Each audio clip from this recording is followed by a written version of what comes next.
कभी सोचा है कि YouTube जो हिंसक या आपराधिक समूह हैं, उनके कंटेंट को लेकर आखिर करता क्या है?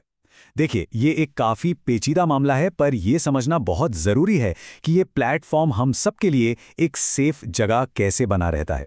तो चलिए आज YouTube की इसी पॉलिसी को थोड़ा और करीब से देखते हैं और इसे कह सकते हैं एक-एक करके समझते हैं। तो इस पूरी चर्चा में हम 5 खास मुद्दों पर बात करेंगे। सबसे पहले, ये नियम क्यों बनाए गए हैं?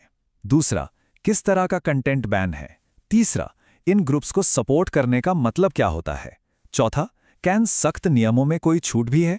और आखिर में, अगर कोई ये नियम तोड़ता है तो उसका अंजाम क्या होता है?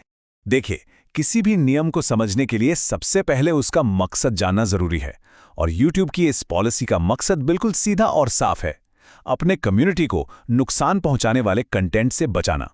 सब कुछ सेफ्टी के इर्द गिर्द घूमता है, ताकि ये प्लेटफॉर्म बातचीत के लिए, सीखने के लिए एक महफूज जगह बना रहे। तो जब हम कहते हैं हिंसक, उग्रवादी या आपराधिक संगठन, तो इसका मतलब क्या है?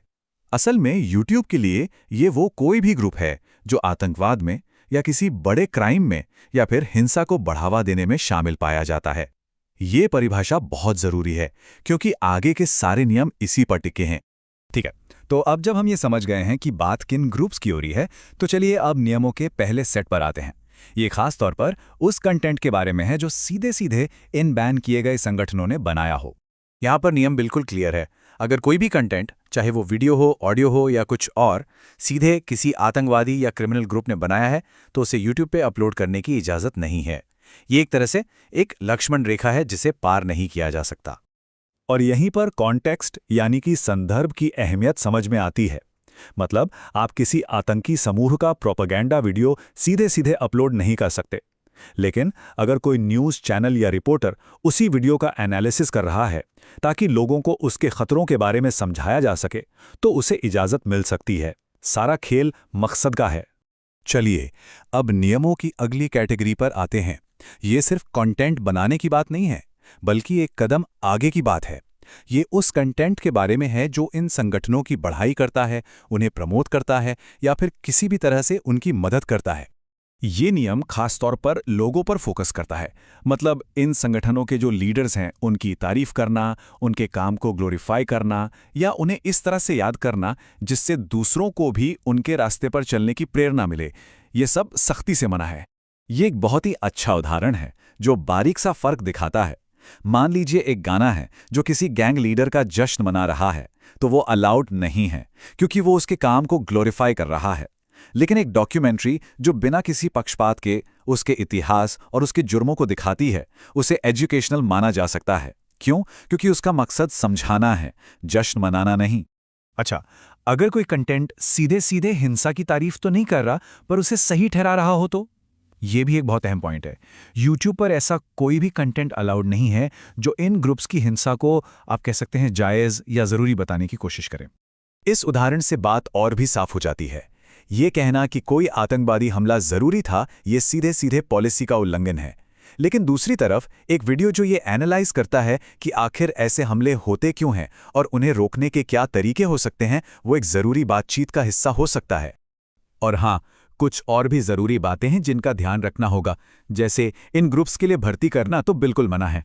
वैसे ही बंधकों के वीडियो दिखाना या उनके लोगो और सिंबल का इस्तेमाल करके उन्हें प्रमोट करना भी अलाउड नहीं है। और हाँ, स्कूल शूटिंग जैसी जो भयानक घटनाएं होती हैं, उनको ग्लोरीफाई करना भी पॉलिसी का एक बहुत बड़ा उल्लंघन है।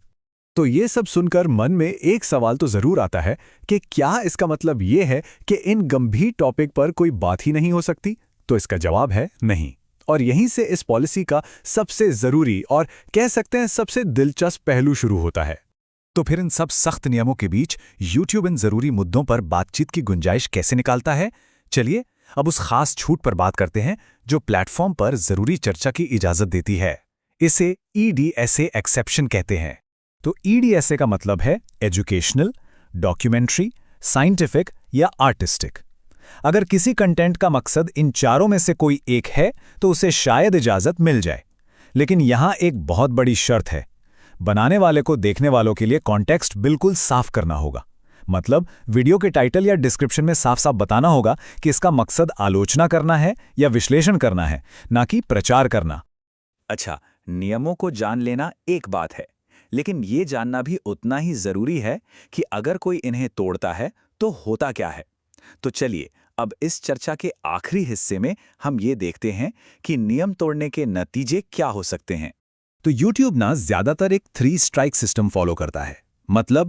मतलब ये कि अगर पहली बार कोई नियम टूटता है तो अक्सर एक वार्निंग देकर छोड़ दिया जाता है। लेकिन अगर दोबारा गलती हुई तो चैनल पर आती है पहली स्ट्राइक, और अगर 90 दिनों के अंदर ही 3 स्ट्राइक आ गईं तो फिर चैनल के हमेशा के लिए डिलीट होने का भी खतरा रहता है। और बात सिर्फ 3 स्ट्राइक सिस्टम तक ही नहीं रुकती। गलती कितनी बड़ी है, इस आधार पर YouTube दूसरे एक्शन भी ले सकता है। हो सकता है वो सिर्फ वीडियो हटा दें या उस पर एज रिस्ट्रिक्शन लगा दें। और अगर मामला बहुत गंभीर है तो वो चैनल की कमाई बंद कर सकते हैं या बिना किसी वार्निंग के चैनल को तुरंत बंद भी कर सकते हैं। और ये याद रखना बहुत ज़रूरी है कि ये नियम सिर्फ वीडियो पर लागू नहीं होते। ये पॉलिसी आपके वीडियो के डिस्क्रिप्शन पर, कमेंट्स पर, लाइव स्ट्रीम पर और यहाँ तक कि जो आप बाहर के लिंक शेयर करते हैं उन पर भी लागू होती है। सीधे शब्दों में कहें तो ये आपके पूरे चैनल पर लागू होती है। तो इस पूरी बातचीत का सबसे बड़ा टेक अवे क्या है? वो ये है कि कॉन्टेक्स्ट ही सब कुछ है। किसी मुद्दे पर रिपोर्टिंग करने और उसे बढ़ावा देने के बीच एक बहुत पतली सी लाइन होती है, और वो लाइन आपके कंटेंट के मकसद से ही तय होती है। और आखिर में हम आपको इसी सवाल के साथ छोड़े जा रहे हैं कि YouTube जैसे प्लेटफॉर्म्स अपनी कम्युनिटी को सुरक्षित रखने की जिम्मेदारी और दूसरी तरफ एजुकेशनल और डॉक्यूमेंट्री कंटेंट की ज़रूरत के बीच ये नाजुक बैलेंस हमेशा कैसे बनाकर रख सकते हैं।